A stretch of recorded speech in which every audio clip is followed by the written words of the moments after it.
नमस्कार दोस्तों, आशा करते हैं आप सभी अच्छे होंगे। दोस्तों, मुख्यमंत्री आवास योजना जब से शुरू हुई है तब से लेके अब तक उसमें काफ़ी सारी अपडेट आ चुकी हैं। उन सभी अपडेट की जानकारी हमने समय-समय पर आप सभी तक पहुँचाई है। आज फिर से इस योजना में एक नई अपडेट आई है, जिसकी जानकारी हम इस वीडियो में आप सभी के साथ शेयर कर रहे हैं। दोस्तों, जब से इस योजना के लाभार्थियों की लिस्ट जारी हुई है तब से प्लॉट अलॉटमेंट कैसे डाउनलोड होंगे, प्लॉट की पेमेंट कैसे होगी, ऑनलाइन होगी या ऑफलाइन होगी, ये सभी सवाल चर्चा का विषय बने हुए हैं। आज की इस वीडियो में आपके इन सभी सवालों के साथ-साथ आप जानेंगे कि कैसे आप खुद से चेक कर सकते हैं कि आपका प्लॉट निकला है या नहीं निकला है, और अगर आपका प्लॉट निकला है तो आप अपने प्लॉट का अलॉटमेंट लेटर कैसे डाउनलोड कर सकते हैं। इसके अलावा प्लॉट की पेमेंट आप ऑनलाइन या ऑफलाइन कैसे और कहां से कर सकते हैं। इसलिए दोस्तों, वीडियो को अंत तक जरूर देखें। वीडियो को शुरू करने से पहले जिन लोगों के प्लॉट नहीं निकल पाए हैं वो निराश ना हो। जल्द ही सरकार इस योजना के सेकंड फेज की लिस्ट जारी कर सकती है, शायद उसमें आपका नाम आ जाए।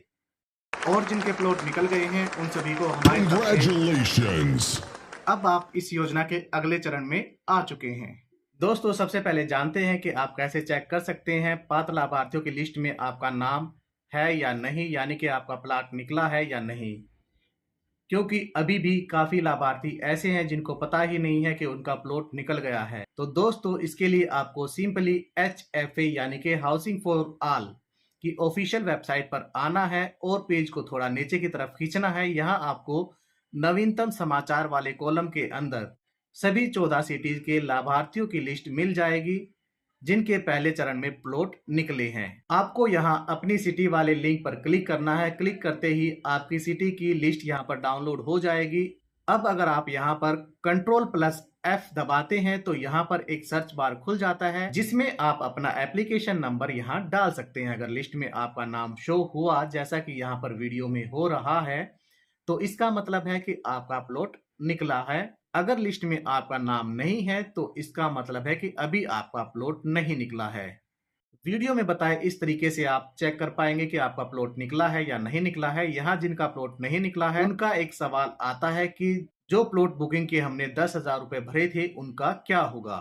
तो दोस्तों, इस बारे में अभी तक सरकार की तरफ से कुछ साफ अपडेट तो नहीं आई है, लेकिन दावा किया जा रहा है कि इस योजना के दूसरे फेज यानी कि दूसरे चरण में बचे हुए बाकी सभी लाभार्थियों की लिस्ट जारी की जाएगी।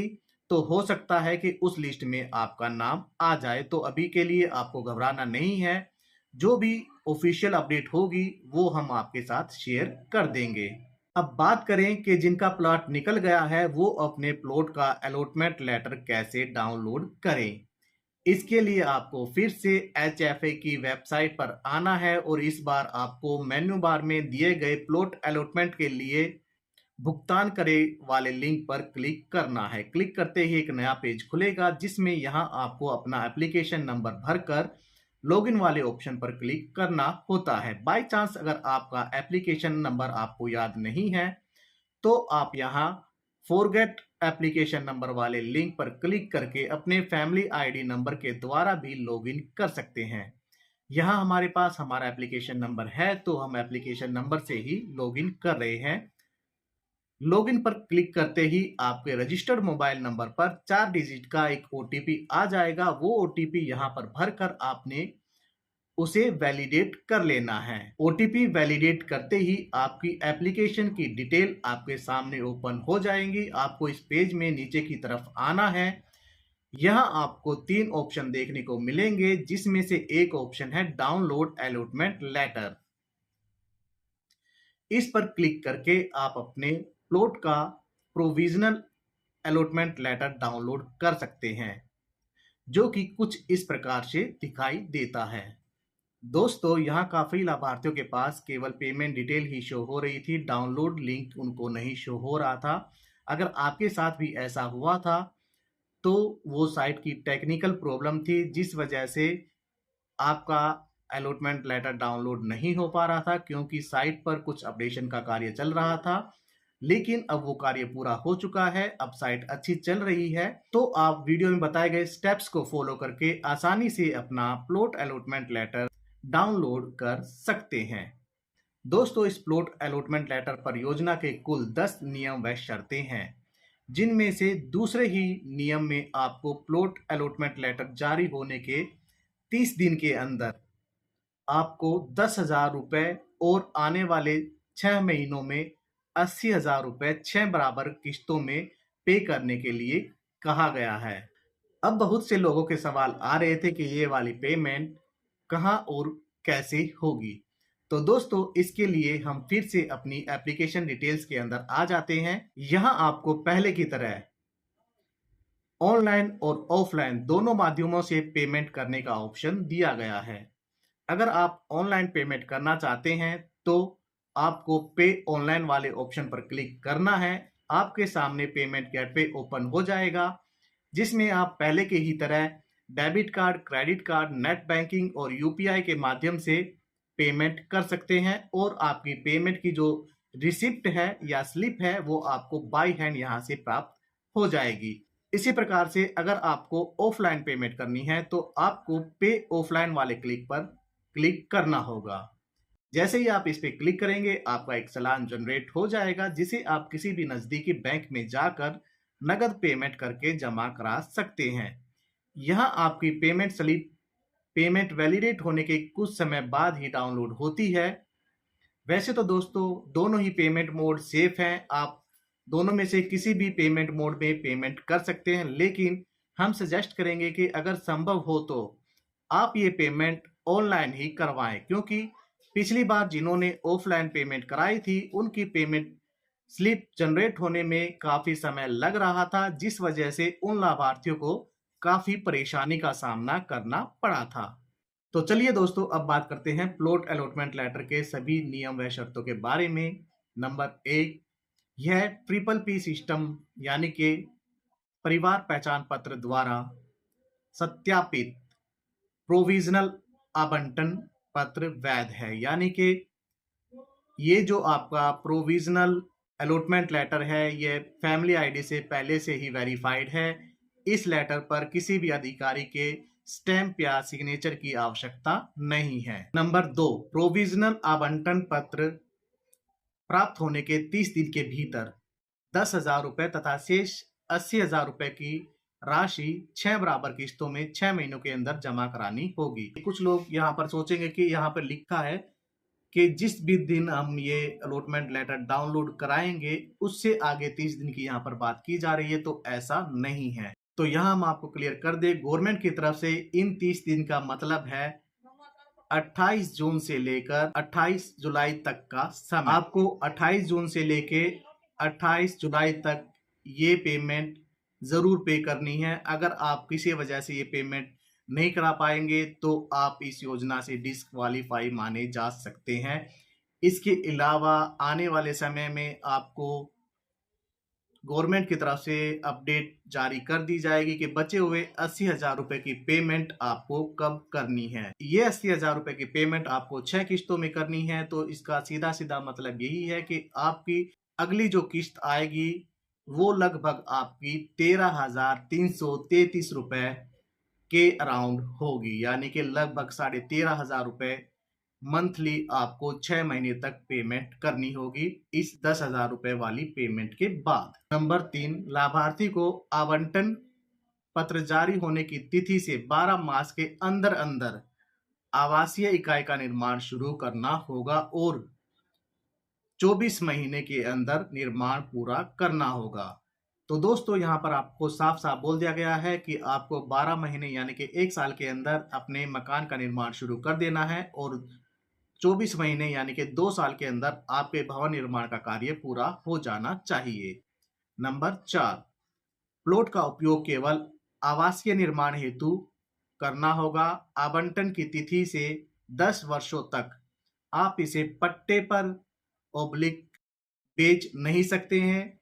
हालांकि आवासीय निर्माण के लिए होम लोन प्राप्ति हेतु आप प्लॉट को बैंक या वित्तीय संस्थान के पास गिरवी रख सकते हैं। दोस्तों 4th कंडीशन में यहाँ पर क्लियर कर दिया गया है कि आप इस प्लॉट का उपयोग केवल मकान बनाने के लिए कर सकते हैं। कोई भी कमर्शियल एक्टिविटी आप इसके अंदर नहीं कर पाएंगे। साथ ही आप इसको 10 साल से पहले किसी को किराए पर नहीं दे सकते हैं और ना ही इसको आप बेच सकते हैं। लेकिन यहाँ पर आपको एक रिलीफ दी गई है कि अगर आप किसी बैंक या वित्तीय संस्थान जैसे कि कोई प्राइवेट कंपनी है जो कि आपको होम लोन प्रोवाइड कराती है, वहां पर आप इस प्लॉट की रजिस्ट्री को गिरवी रख सकते हैं।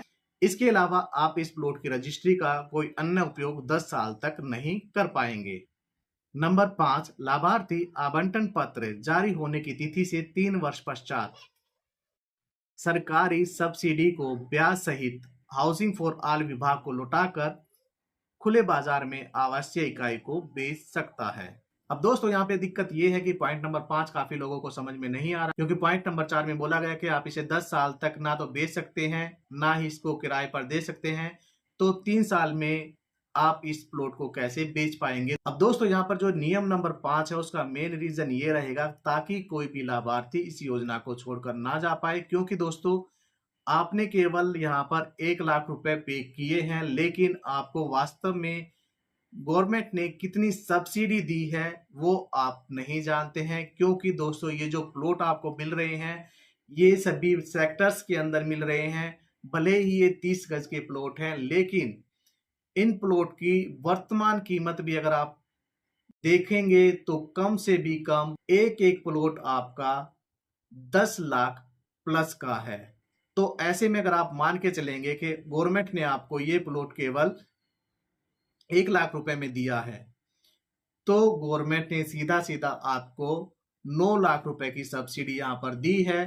तो जिस टाइम पे आप बीच में इस योजना को छोड़ना चाहेंगे, 9 लाख रुपए प्लस में उसका ब्याज आपको गवर्नमेंट को पे करना होगा। ऐसे में आप खुद सोच सकते हैं कि जो प्लॉट बेचने वाला लाभार्थी होगा, जो बीच में योजना छोड़कर जाएगा, वो क्या ही कुछ बचा लेगा। तो पॉइंट नंबर 5 केवल इसीलिए बनाया गया है ताकि आप योजना को बीच में छोड़कर ना भागे, क्योंकि योजना का जो मोटिव है वो ये नहीं है कि आपको प्लाट दे दिया जाए और आप उसको बेचें।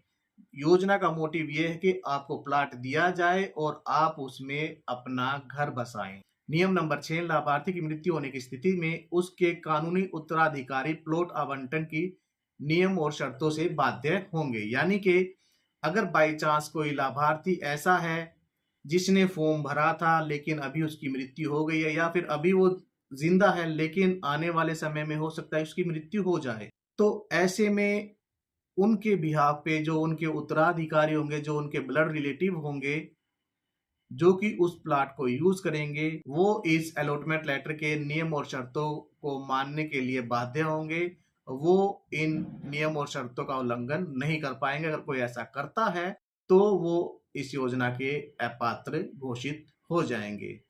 पॉइंट नंबर 7, आवंटन की किसी भी शर्त व नियम का उल्लंघन करने पर हाउसिंग फॉर ऑल विभार्थी को पर्याप्त सुनवाई का अवसर देकर प्लाट पर कब्जा लेने का अधिकार रखता है। ऐसे मामले में लाभार्थी किसी भी मुआवजे का हकदार नहीं होगा। यह कंडीशन नंबर 7 में क्लियर कर दिया गया है। अगर आप इन सभी में से किसी भी नियम या शर्त का उल्लंघन करते हैं तो हाउसिंग फॉर ऑल डिपार्टमेंट आपको बुलाकर इसके लिए सुनवाई का आपको अवसर देंगे और आपसे पूछेंगे कि आपने ऐसा क्यों किया। अगर आप ऐसा करने का सही और वैलिड रीजन उनको बता पाते हैं तो आपको नया अवसर दिया जा सकता है। Otherwise housing for all department आपके प्लॉट पर कब्जा कर लेगा। ऐसे मामले में आपको किसी भी प्रकार का मुआवजा डिपार्टमेंट की तरफ से नहीं दिया जाएगा। नंबर 8, लाभार्थी को प्रधानमंत्री आवास योजना शहरी के BLC बेनिफिशियरी लीड कंस्ट्रक्शन घटक के अंतर्गत घर के निर्माण हेतु 1.5 लाख रुपए तक की वित्तीय सहायता का प्रावधान। इसके अलावा पॉइंट नंबर 9 में यहाँ पर आपको बोला गया है बैंकों और वित्तीय संस्थाओं से घर निर्माण हेतु कम ब्याज पर 6 लाख रुपए तक का गृह लोन यानी कि होम लोन की भी सुविधा का प्रावधान है। यानी कि आपको 2 ऑप्शन यहाँ पर दिए गए हैं। पॉइंट नंबर 8 में आप प्रधानमंत्री आवास योजना के अंतर्गत 1.5 लाख तक का सरकारी लोन ले सकते हैं। इसके अलावा आप बैंक को या प्राइवेट वित्तीय संस्थाओं जो कि हाउस लोन देती हैं उनसे आप कम ब्याज पर 6 लाख रुपए तक का भी लोन आप करा सकते हैं। पॉइंट नंबर 10, लाभार्थी द्वारा सभी किस्तें पूर्ण राशि जमा कराने के पश्चात प्लॉट पर कब्जा दिया जाएगा। यानी जिस टाइम पे आपकी पूरी पेमेंट गवर्नमेंट के पास जमा हो जाएगी, आपको प्लॉट पर कब्जा तभी दिया जाएगा। तो दोस्तों, ये थी आपके प्रोविजनल अलॉटमेंट लेटर के नियम व शर्तें। यहाँ जो लोग पूछ रहे थे कि क्या हम ये पेमेंट एक साथ इकट्ठी पे कर सकते हैं, तो जैसा कि आपने वीडियो में देख ही लिया होगा, आप ऐसा नहीं कर सकते हैं। आपको समय समय पर सरकार द्वारा दी गई अपडेट के अनुसार ही ये पेमेंट करनी होगी। सरकार द्वारा की गई हर अपडेट आपके लिए किसी रियलिटी टीवी शो में दिए गए टास्क की तरह होगी, जिसे आपको सरकार द्वारा दिए गए टाइम पर पूरा करना जरूरी होगा। अगर आप किसी वजह से ऐसा नहीं कर पाते हैं तो आपके अलॉटमेंट लेटर में दिए गए नियम नंबर 7 के अनुसार इसे नियम व शर्तों का उल्लंघन समझा जाएगा।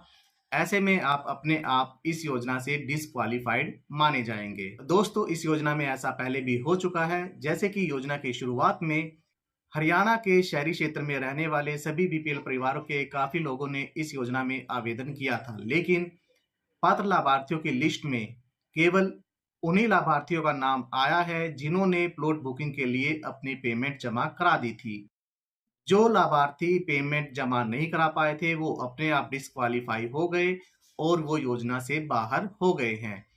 ऐसे में अभी आपको जो 10,000 रुपए की पेमेंट करानी है उसका लिंक भी एक लिमिटेड समय के लिए ही एक्टिव किया गया है, जो कि केवल 30 दिन के लिए एक्टिव रहेगा। यानी कि आने वाली 28 जुलाई को ये लिंक बंद हो जाएगा। ऐसे में जो पात्र लाभार्थी अपनी 10,000 रुपए की पेमेंट यहाँ पर 28 जून से पहले कंप्लीट करा लेगा, वो योजना के अगले चरण में पहुंच जाएगा। लेकिन जो लाभार्थी किसी वजह से ये पेमेंट 28 जून तक नहीं करा पाएगा, वो अपने आप ही योजना से डिस्क्वालीफाई माना जाएगा। अब दोस्तों, अगर आप योजना में खुद को बनाए रखना चाहते हैं तो आप दो काम कर सकते हैं। सबसे पहला, फैमिली आईडी में रजिस्टर्ड मोबाइल नंबर को किसी भी अवस्था में बंद ना होने दें, क्योंकि दोस्तों ऐसा पाया गया है कि इस वाली अपडेट के समय काफी लोगों के मोबाइल नंबर बंद पाए गए, जिस वजह से उनके पास सरकार की तरफ से किए गए कॉल और एसएमएस नहीं पहुंच पाए। तो दोस्तों, ऐसी लापरवाही कतई ना करें। और दूसरा, आप हमारे चैनल को सब्सक्राइब कर सकते हैं ताकि आपको समय रहते योजना से जुड़ी लेटेस्ट अपडेट मिल सके। दोस्तों, आज की वीडियो में बस इतना ही। आशा करते हैं वीडियो आपको जरूर पसंद आई होगी और आपने वीडियो को लाइक एंड शेयर भी कर दिया होगा। और दोस्तों, अगर आपने ऐसा नहीं किया है तो जल्दी से वीडियो को पात्र लाभार्थियों के साथ शेयर करें ताकि समय रहते वो अपनी पेमेंट पूरी करा सकें। दोस्तों, सभी सिटीज के लकी ड्रॉ की लिस्ट हमने अपने टेलीग्राम चैनल पर पहले ही अपलोड कर रखी है। आप सभी वहां से अपनी अपनी सिटी के अनुसार लिस्ट को डाउनलोड कर सकते हैं। दोस्तों, अभी के लिए दे इजाजत, फिर मिलेंगे नई वीडियो में नई जानकारी के साथ। तब तक के लिए जय श्री राम।